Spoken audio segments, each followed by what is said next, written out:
de Jesus, iniciamos o Evangelho em Espírito e Verdade, trazendo os ensinos do Cristo de Deus através da imortalidade da alma, da vida futura e da reencarnação, apresentados pela doutrina espírita conforme a codificação de Allan Kardec, sob a orientação do Espírito da Verdade, para o estabelecimento do mundo de regeneração.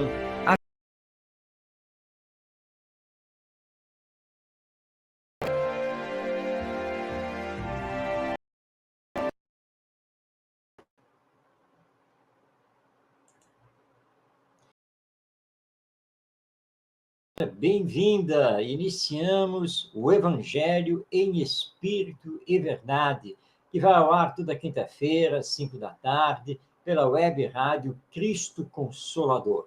E que Jesus possa nos abençoar, que estejamos aqui envolvidos em vibrações de paz e de amor. Estamos ao vivo, falando da cidade do Rio de Janeiro, e você pode participar do nosso programa enviando sua mensagem, assistindo através do YouTube ou do Facebook. Fique à vontade para realizar a sua participação neste programa que tem por objetivo estudar o Evangelho à luz dos ensinos da doutrina espírita. E nós sempre iniciamos o programa trazendo o Evangelho segundo o Espiritismo. Vamos então colocar na tela a nossa apresentação, aí está. E nós estamos estudando o seu capítulo 13, que é a mão esquerda não saiba o que faz a direita. E nós temos, então, o tema A Beneficência. Hoje, o item 14, que é uma mensagem do Espírito Caritas, dada na cidade de Lyon, na França, em 1861. É a segunda mensagem desse Espírito sobre esse mesmo tema que Allan Kardec, então, publicou no seu capítulo 13. Nós preparamos 2 slides com o conteúdo dessa mensagem, as partes que consideramos mais significativas, e vamos, então, trazê-las e fazer, então, o nosso entendimento, procurando, nesse entendimento, colocar as bases dos princípios que formam o Espiritismo. Vamos, então, ao primeiro trecho da mensagem do Espírito Caritas, e como já lembramos em programa passado, Caritas significa caridade. Está escrito Caritas em latim, mas significa caridade. Então, esse Espírito que assim assinou, nos diz o seguinte: há muitas maneiras de fazer a caridade, que tantos de vós confundem com a esmola. Não obstante, há grande diferença entre elas. A esmola, meus amigos, algumas vezes é útil, porque alivia os pobres, mas é quase sempre humilhante, tanto para o que dá, quanto para o que a recebe. A caridade, pelo contrário, liga o benfeitor e o beneficiário, e, além disso, se disfarça de tantas maneiras. A caridade pode ser praticada mesmo entre colegas e amigos, sendo indulgentes uns para com os outros, perdoando-se mutuamente suas fraquezas, cuidando de não ferir o amor próprio de ninguém. Para vós, espíritas, na vossa maneira de agir em relação aos que não pensam convosco, induzindo os menos esclarecidos a crer, sem os chocar, sem afrontar as suas convicções, mas elevando-os amigavelmente às reuniões onde eles poderão ouvir-nos e onde saberemos encontrar a brecha que nos permitirá penetrar nos seus corações. Então, esta fala de Caritas é preciosa, nos leva a vários entendimentos. Primeiramente, esse Espírito nos diz que existem várias maneiras diferentes de fazermos a caridade. Dentro dessas maneiras, existe a esmola, que, como ele diz, muitas vezes é útil, porque a pessoa está passando por uma necessidade premente e o nosso auxílio naquele momento, seja com uma doação financeira, seja vindo com o agasalho, com o remédio, com o mantimento, isso será muito importante. Mas caridade é diferente de esmola. A esmola, às vezes, realmente humilha. A esmola, às vezes, representa apenas um desencargo nosso em relação àquele que está ali à nossa frente necessitando de ajuda. A caridade significa o amor em ação. Então, é algo mais planejado também, algo que terá uma duração maior, e não simplesmente aquela esmola que você dá, passa e não lembra mais daquela pessoa que foi beneficiada. Então, a caridade, ela pode ser praticada também de várias maneiras. E Caritas nos dá aqui alguns exemplos, porque nós podemos praticar a caridade entre colegas de trabalho profissional, por exemplo, ou entre colegas voluntários do centro espírita. Nós podemos trabalhar a caridade entre amigos, entre os familiares,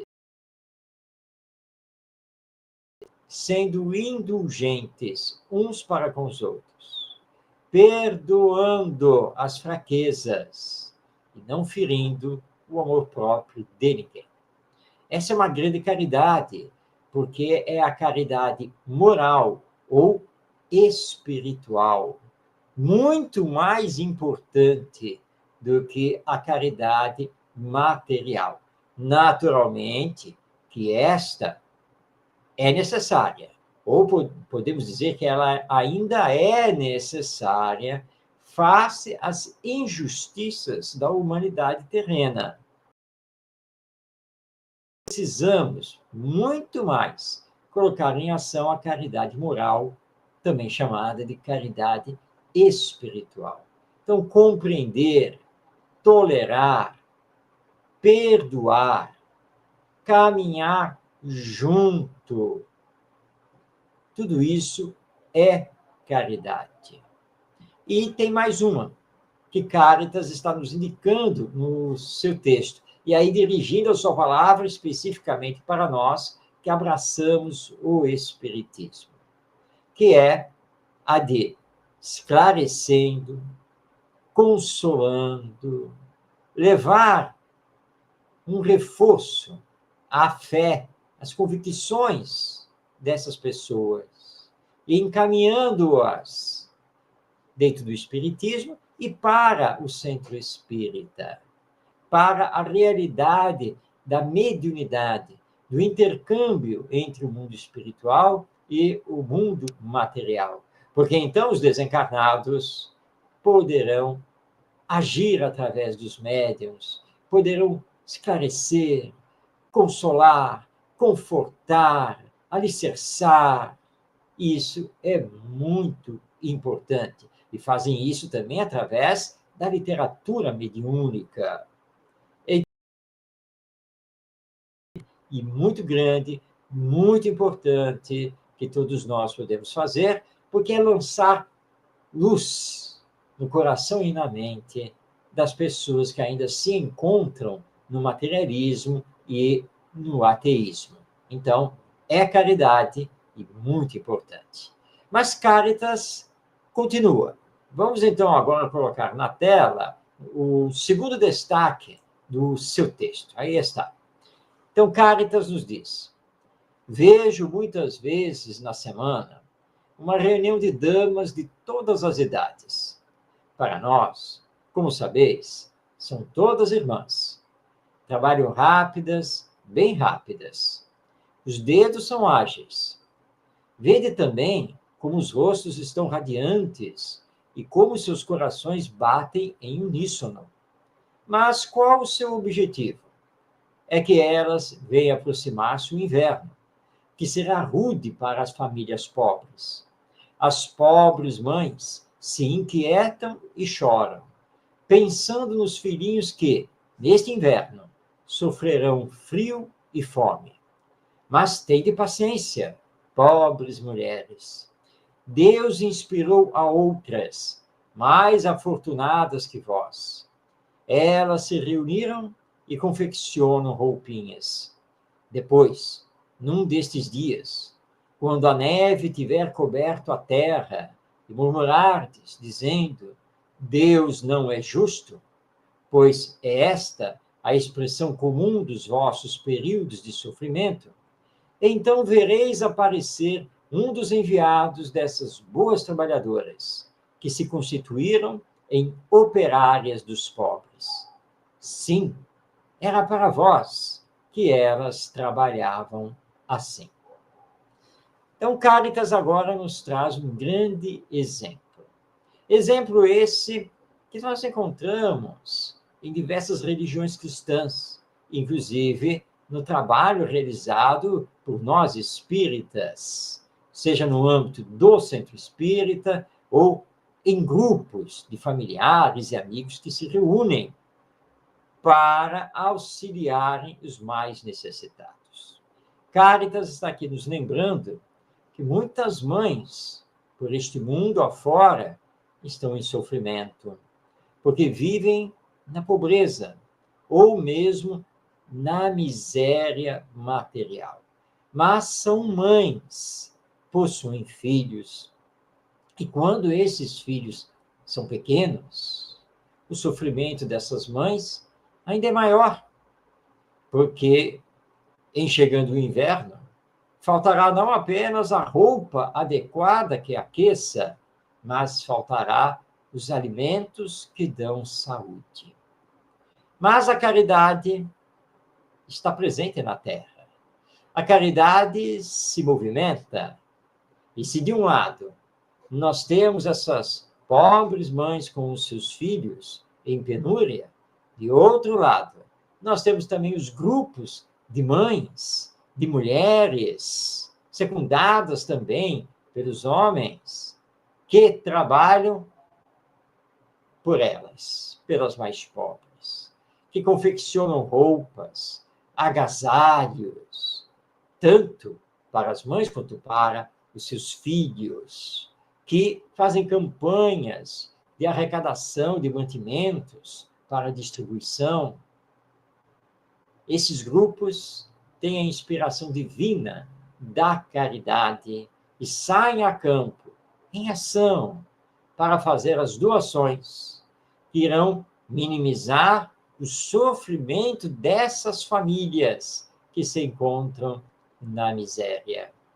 Cáritas escreveu esse texto em 1861, na cidade de Lyon, na França. Refere-se aqui, né, ao frio congelante do inverno europeu, e não poderia utilizar outra imagem, mas temos que lembrar que neste nosso Brasil, que é um país tropical, portanto mais quente, nós também temos o problema do inverno. Nós também temos a estação mais fria. Não temos neve, mas quantas pessoas que vivem em comunidades, favela, não têm o que comer saudavelmente e o necessário todos os dias? Quantas crianças e suas mães não têm roupas para enfrentar uma frente fria, dias de inverno? Olhar isso. É pela caridade, então, que devemos trabalhar para aliviar, ajudar, auxiliar os mais pobres. Se não podemos dar de nós mesmos o agasalho, o mantimento, podemos nos juntar a outras pessoas e formarmos esses grupos de auxílio ao próximo mais necessitado. Isso é a caridade que é louvada por Deus, nosso Pai. Assim, nós vimos a mensagem do Espírito Cáritas dada na cidade de Lyon, no ano de 1861, que compõe o item 14 do capítulo 13 do Evangelho segundo o Espiritismo, explanando sobre a questão da beneficência. E esse tema ainda continua. Semana que vem, nós teremos mais uma abordagem, mas aí de outro espírito, a respeito do tema a beneficência. Fique ligado, nos acompanhando. Mas agora está na hora de trazermos o livro O Espírito do Cristianismo, que nós estamos acompanhando, onde Caibar Schutel nos traz lições muito preciosas à luz do Espiritismo, de passagens do Evangelho. Então, nós estamos fazendo esse acompanhamento. E hoje nós vamos ver o capítulo As Duas Espadas.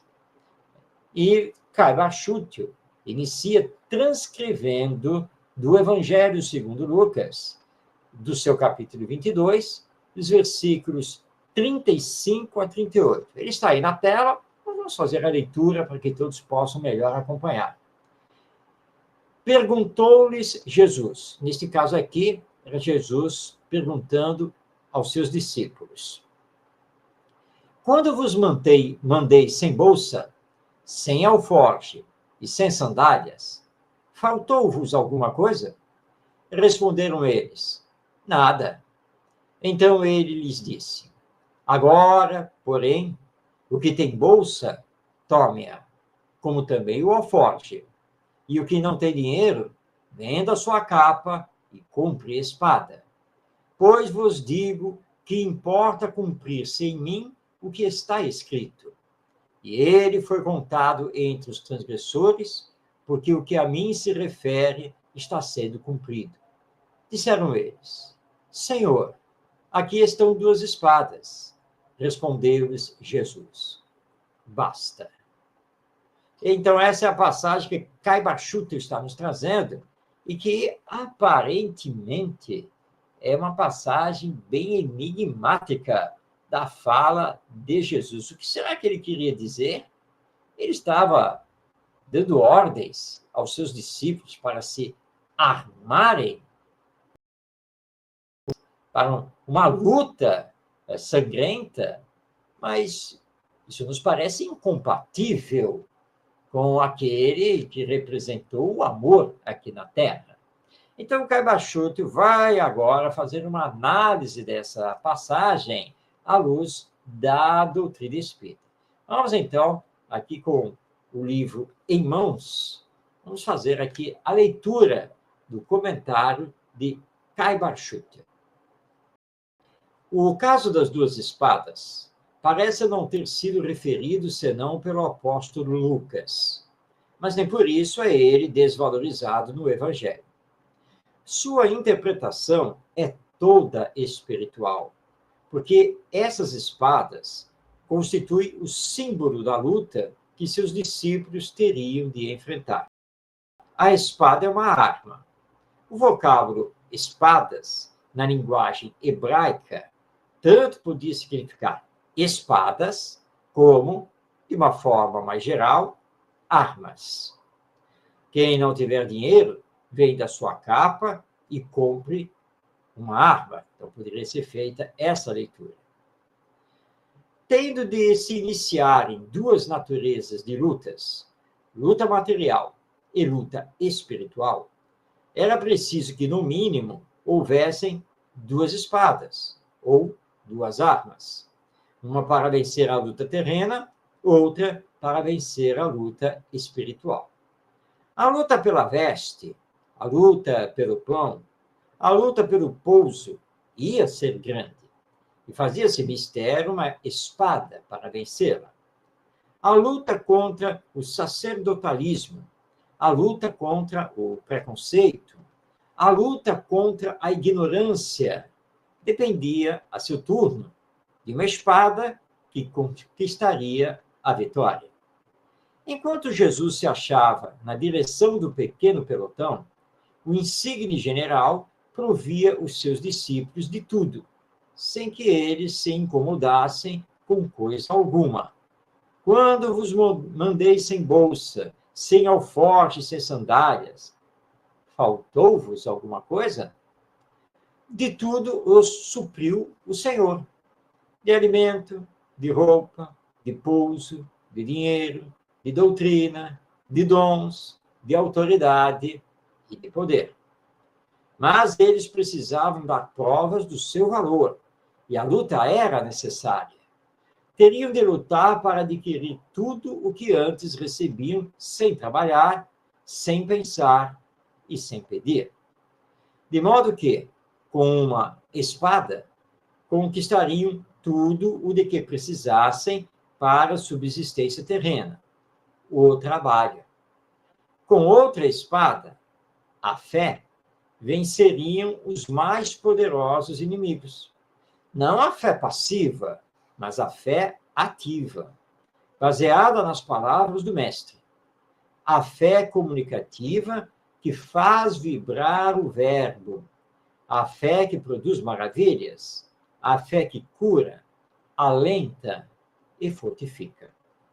O produto desse esforço, iniciado logo após a explosão do Pentecostes, deu lugar à instituição da comunidade cristã, fundada pelos apóstolos para prover as necessidades materiais dos novos obreiros e, ao mesmo tempo, dar-lhes o valor moral que eles não podiam dispensar. E na comunidade dos que creram, o coração era um e a alma uma, e nenhum deles dizia que coisa alguma das que possuíam era sua própria, mas tudo entre eles era em comum. Esse é o relato que está no versículo 32 do capítulo 4 dos Atos dos Apóstolos. Continua Caibar Schutel.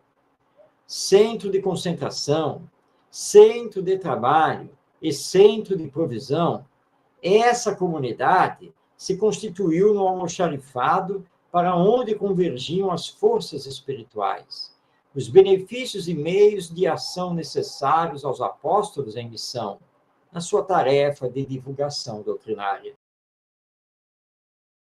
Grandes lutas, mas em todos os tempos, precisamos andar prevenidos. E assim como não sabemos o dia e a hora em que o ladrão chega à nossa casa, não sabemos também o momento em que um ataque espiritual ou uma prova material nos sobrevirá. Daí a necessidade das duas armas, indispensáveis à conquista da vitória. Munam-se os discípulos de Jesus de duas espadas e lutem. Lutem a boa luta, sem temor e com coragem, que a vitória será certa.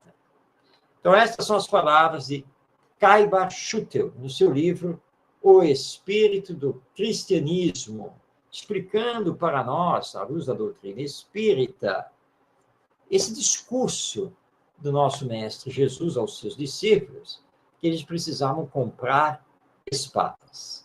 E que os discípulos levaram ao pé da letra, tanto que apresentaram duas espadas mesmo, materiais, a Jesus. Mas não era isso que ele estava querendo dizer. Ele estava querendo dizer que ele teria que cumprir a lei divina, teria que cumprir as antigas profecias, e que a despedida dele aqui da Terra, desta encarnação, já estava próxima, e que os discípulos teriam, então, que trabalhar sem ele, e para isso precisavam das duas espadas. A primeira, que é a espada do trabalho, como nos lembra Caibar Schutel, para fazer face a todas as questões de ordem material, da sobrevivência deles, os discípulos, aqui na Terra. E a segunda espada, que é a fé, para fazer face a todos os desafios morais e espirituais que eles, dali por diante, enfrentariam sem a presença física do Mestre. Eles teriam que provar a sua fortaleza moral, teriam que provar, diante dos desafios existenciais, das perseguições que aconteceriam, que eles eram verdadeiros e intimoratos discípulos de Jesus. E que o Evangelho falaria mais alto em suas almas, e que eles, então, não recuariam diante dos testemunhos que viriam pela frente e que eles teriam que dar para poder, efetivamente, consolidar o Evangelho na Terra, na sociedade humana. E pelas narrativas que temos, pelas pesquisas históricas já feitas, o único discípulo que não sofreu uma morte insidiosa,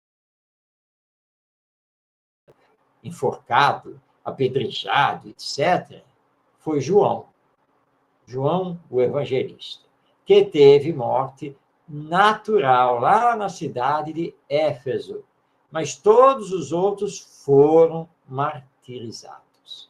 O próprio Pedro foi crucificado como Jesus, mas ele conseguiu solicitar aos romanos, que cumpriram a sua solicitação, de ser crucificado de cabeça para baixo, ao dizer que ele não era digno de morrer igual ao seu mestre. Mas foi martirizado, como tantos outros. Então Jesus quis dizer aos discípulos que eles se preparassem.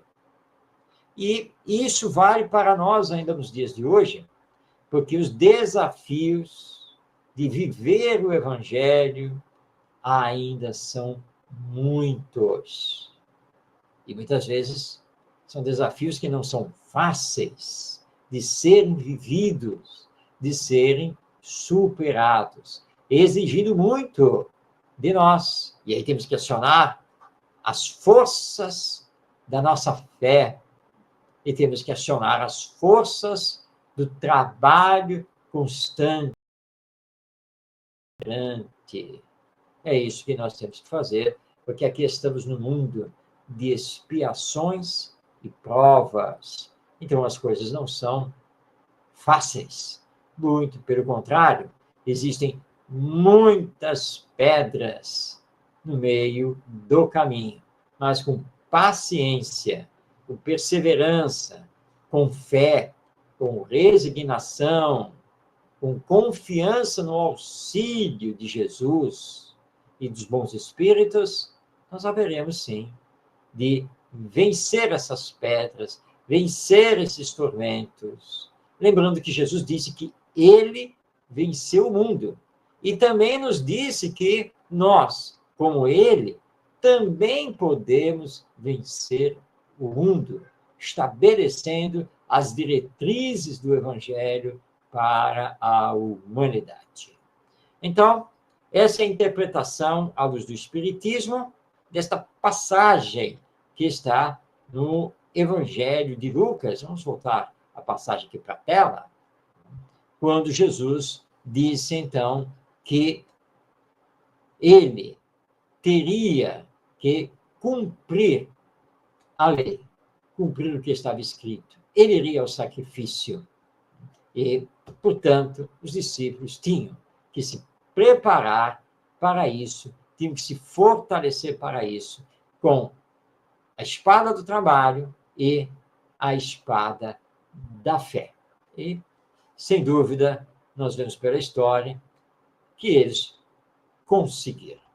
Muito bem, nós ainda vamos continuar esta obra, O Espírito do Cristianismo, na semana que vem, quando teremos, livro errado na mão, quando teremos aqui mais um capítulo desta obra extraordinária de Caio Barchútio, publicação da Casa Editora O Clarim. Convidamos você a adquirir essa obra, porque ela, de fato, é muito importante.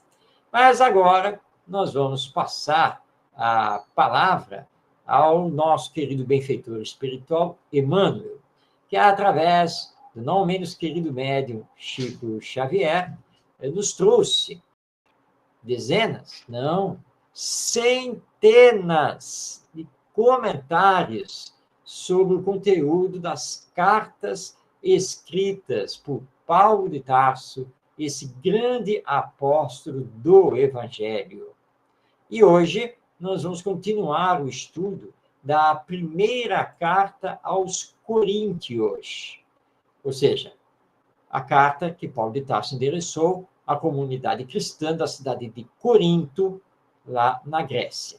O destaque hoje do capítulo 2 é o versículo 16, está aí na tela, quando Paulo diz: nós, porém, temos o pensamento do Cristo. Emmanuel vai nos trazer, então, a interpretação espírita dessa fala de Paulo de Tarso. Essa interpretação, ela está nesta obra aqui. Vamos colocar aqui na tela, vamos tirar aqui a fala de Paulo para mostrar aqui o livro. Palavras de Vida Eterna, do Espírito Emmanuel, através do nosso médium Chico Xavier. E o seu comentário compõe o capítulo 176, com o título No Dia da Incerteza. Vamos então fazer a leitura, passando a palavra a Emmanuel. Ele nos diz: para qualquer de nós, chega o minuto das grandes hesitações. Trabalhamos por tempo enorme no encalço de determinada realização. E eis que, de chofre, todo o nosso esforço parece perdido. Buscávamos diretrizes no exemplo de alguém que aceitávamos como possuindo bastante virtude para guiar-nos a vida. E esse alguém falha desastradamente no instante preciso em que mais lhe requisitamos as luzes. Contávamos com certos recursos para o atendimento a compromissos diversos, e esses recursos como que se evaporam, deixando-nos amarguradamente frustrados. Retínhamos elementos valiosos que nos garantiam segurança e tranquilidade, e, por circunstâncias inelutáveis, nos vemos privados deles, largados à prova, sem alegria e sem direção. Todos somos surpreendidos pelo dia nublado de incerteza em que nos reconhecemos perplexos. Por dentro, ansiedade; por fora, consternação. Não nos sintamos, porém, sozinhos. Dispomos da mente de Cristo, o divino mestre da alma. Roguemos a Jesus caminho e sustento. A hora da incerteza é, sobretudo, a hora da prece. Quando a sombra chega, é o momento de fazer luz. Então, este é o comentário de Emmanuel, escrito através de Chico Xavier, e que se encontra, então, no livro Palavras de Vida Eterna. Emmanuel, olhando para nós, encarnados aqui na Terra, que a nossa existência, ou na nossa existência, nem tudo são sonhos de alegria e flores. Quantas e quantas vezes contávamos com determinada ajuda e essa ajuda não veio, ou foi adiada por tempo quase que indeterminado.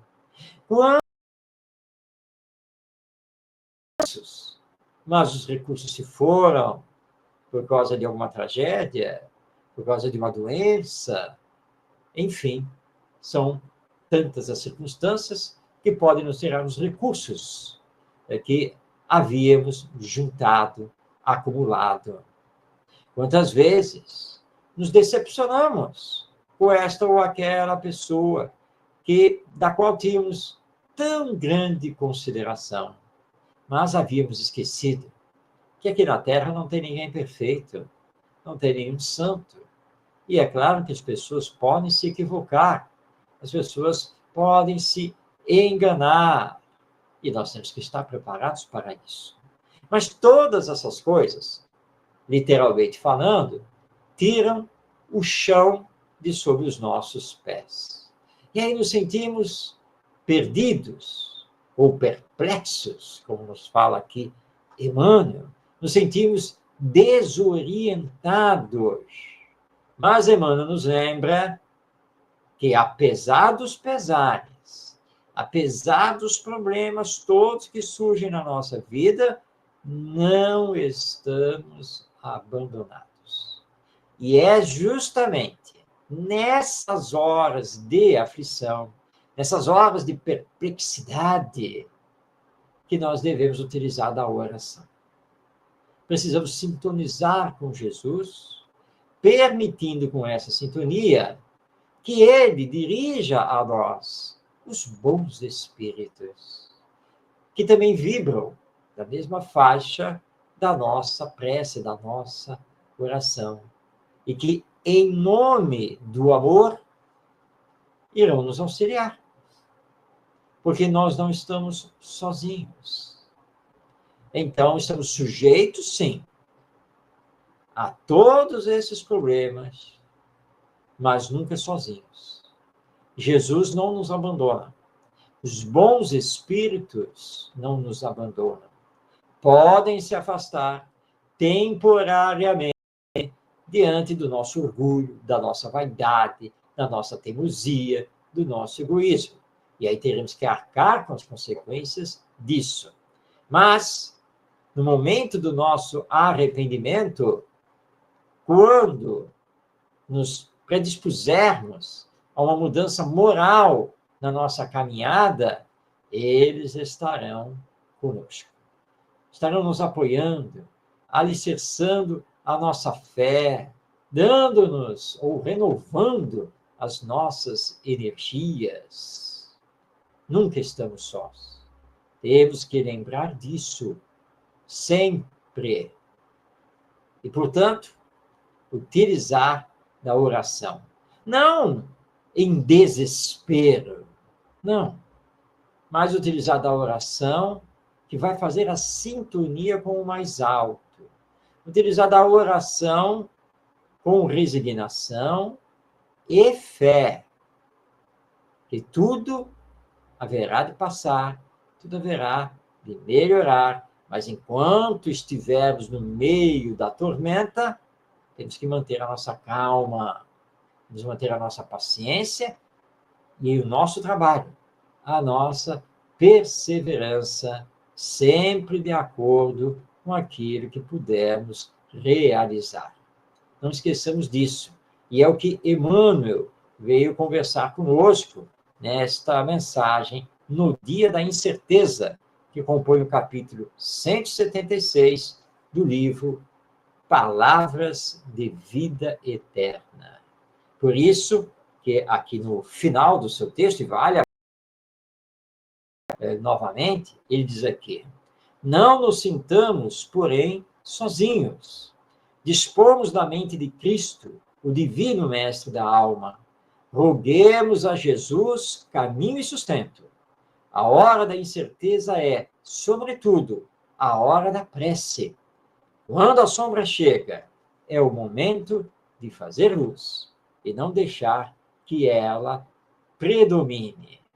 Portanto, estejamos ligados com o Evangelho, fazendo a caridade, e Jesus estará conosco. Assim, então, nós vimos o comentário de Emmanuel a respeito, então, da passagem da carta de Paulo aos Coríntios, está lá na sua primeira carta, capítulo 2, versículo 16. Nós, porém, temos o pensamento do Cristo. Ou seja, pode vir a tormenta que for, podem puxar o tapete dos nossos pés. Estaremos como Cristo. Estaremos com o Evangelho e a realidade da vida imortal. Nós vamos continuar a primeira carta de Paulo aos Coríntios semana que vem, nosso próximo encontro aqui no programa o Evangelho em Espírito e Verdade. Agora está na hora da nossa dica literária espírita. E estamos trazendo um livro que foi lançado na década de 1980, da psicografia do médium Chico Xavier. Está aí na tela, é o livro Endereços da Paz, do espírito André Luiz. Nessa obra, ele vai nos falar justamente da paz, da pacificação, da não violência e das suas benesses, das suas boas consequências. É uma obra com mensagens, então, de André Luiz, que vão falar tanto ao nosso coração quanto à nossa mente a respeito da paz. Não deixe de conhecer esse livro muito importante, Endereços da Paz, do espírito André Luiz, através do médium Chico Xavier. Essa, então, é a dica literária de hoje para você. E chegamos, então, à última parte do nosso programa, o Evangelho em Espírito e Verdade. Aqui nós passamos a palavra a José Herculano Pires, que está aí na tela, você está vendo ele aí escrevendo, estudando, rodeado de livros. Aliás, foi a vida dele.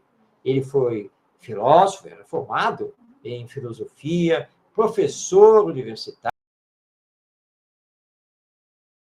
associados lá de São Paulo, foi amiguíssimo de Chico Xavier e escritor, mais de 40 livros publicados, tradutor das obras de Allan Kardec, um homem voltado para a educação à luz do Espiritismo, e ele trabalhou voluntariamente, tanto na Rádio Boa Nova, lá de Guarulhos, quanto também na Rádio Mulher, onde ele manteve durante mais ou menos 3 anos e meio o programa No Limiar do Amanhã. Está aí na tela, de 1970, meados de 1970 até meados de 1974. O programa ia ao ar todo sábado à noite.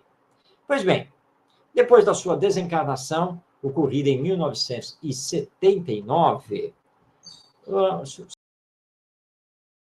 e seus amigos se juntaram e criaram a Fundação Maria Virgínia e J. Herculano Pires. Maria Virgínia foi a esposa do nosso querido José Herculano Pires. E resgataram o acervo dos programas No Limiar do Amanhã, pelo menos em parte. Infelizmente, uma parte dos programas não foi possível resgatar os áudios. Os áudios resgatados estão publicados no site da Fundação Herculano Pires. Então, no Google, basta lançar lá na busca, Fundação Herculano Pires. O site já vai aparecer e você poderá se deliciar ouvindo o programa No Limiar do Amanhã. Mas nós estamos trazendo aqui apenas e tão somente a parte final, quando Herculano Pires comentava trechos do Evangelho ou do Novo Testamento. Hoje, então, nós teremos mais um comentário dele. Esses comentários estão também publicados em livro. É essa obra que está aí na tela, o Evangelho de Jesus em Espírito e Verdade. Então, vamos passar a palavra a José Herculano Pires.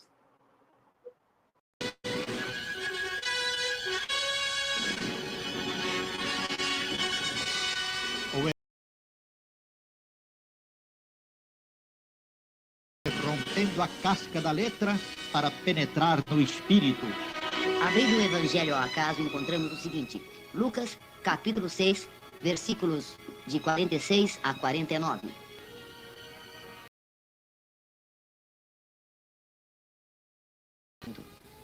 Todo aquele que vem a mim e ouve as minhas palavras e as observa, eu vos mostrarei a quem é semelhante. É semelhante a um homem que edificou uma casa, cavou, abriu profunda vala e pôs os alicerces sobre a rocha. E vindo uma enchente, deu a torrente com ímpeto naquela casa e não a pôde abalar, porque tinha sido bem edificada. Mas aquele que as ouve e não as observa é semelhante a um homem que edificou uma casa sobre a terra sem alicerces, na qual a torrente deu com ímpeto e logo caiu. E foi grande a ruína daquela casa. Como vemos, este trecho do Evangelho de Lucas não tem praticamente nenhum segredo. Ele é bem claro na sua exposição do assunto. É necessário que quem quer seguir determinados princípios realmente procure penetrar na compreensão desses princípios. Ouvir, por exemplo, o que o Cristo ensinou e, em seguida, praticar o contrário, é fazer como o homem imprudente que não soube alicerçar a sua casa na areia, na rocha. Ele construiu a casa sobre a areia e esta casa não resiste, então, às intempéries. Os elementos naturais podem destruí-la, derrubá-la com muita facilidade. Isto acontece precisamente no campo da mediunidade. Ainda agora estávamos falando sobre este problema da mediunidade. Um médium, por exemplo, sente desenvolver a mediunidade em si. Ele é um homem do mundo. Ele está ligado às coisas mundanas. Não tem praticamente grande interesse pela religião, pelas coisas espirituais. Mas é ligado a procurar um centro espírita e procurar ali encontrar a solução do seu problema. Encontrou a solução no desenvolvimento mediúnico.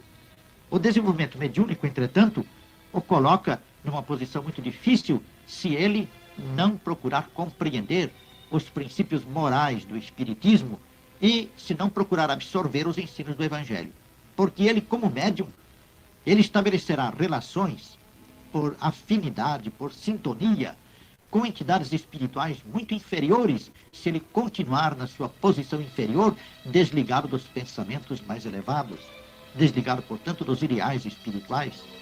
Então, ele se verá na situação do homem que construiu a sua casa sobre a areia. Porque ele não foi capaz de cavar o chão para encontrar a rocha. Cavar o chão, no caso, seria ele dedicar-se ao estudo do Espiritismo, ele aprofundar o seu conhecimento do Evangelho, ele procurar realmente a rocha da moral cristã que o Espiritismo oferece como base de todo o desenvolvimento espiritual, para ali alicerçar a sua mediunidade. A sua mediunidade alicerçada nesta rocha da moral, então lhe permitiria uma construção sólida, e ele se tornaria um médium realmente eficiente, capaz de atender as criaturas, de socorrer aqueles que necessitassem dele, e ao mesmo tempo de prestar o seu auxílio aos espíritos inferiores que a ele estiveram ligados antes e que, como instrumentos benéficos, o levaram ao desenvolvimento mediúnico. É nesse sentido que nós podemos compreender este pequeno e verdadeiramente edificante versículos, ou melhor, este tópico com os versículos do Evangelho de Lucas.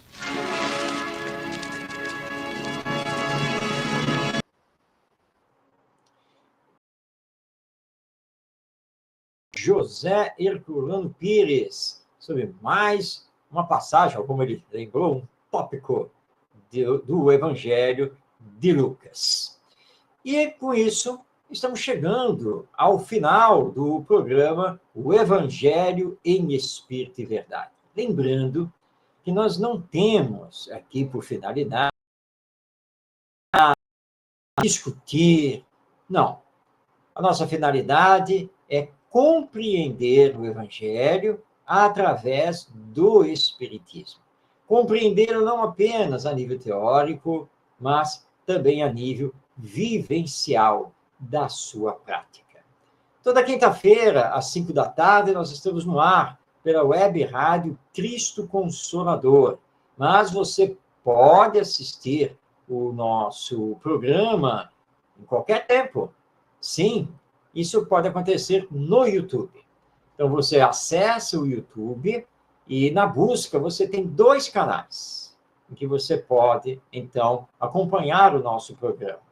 O canal da Web Rádio Cristo Consolador e o canal Orientação Espírita. Nesses 2 canais, você tem acesso à playlist do programa O Evangelho em Espírito e Verdade, e, portanto, pode assistir os nossos programas quantas vezes você quiser, qualquer dia e em qualquer horário.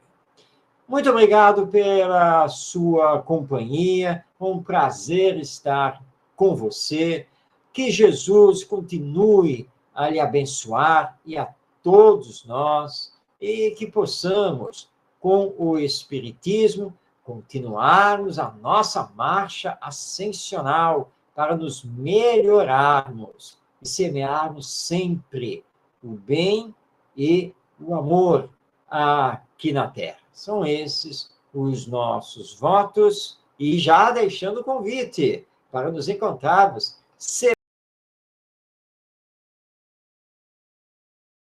mais um programa, o Evangelho em Espírito e Verdade. Ou se você não puder estar conosco ao vivo, depois, mais tarde, ou em outro dia, para você, então, nos acompanhar e juntos aprendermos cada vez mais, porque com o Espiritismo nós aprendemos que aprender é sempre importante, mas mais do que aprender, precisamos colocar em prática.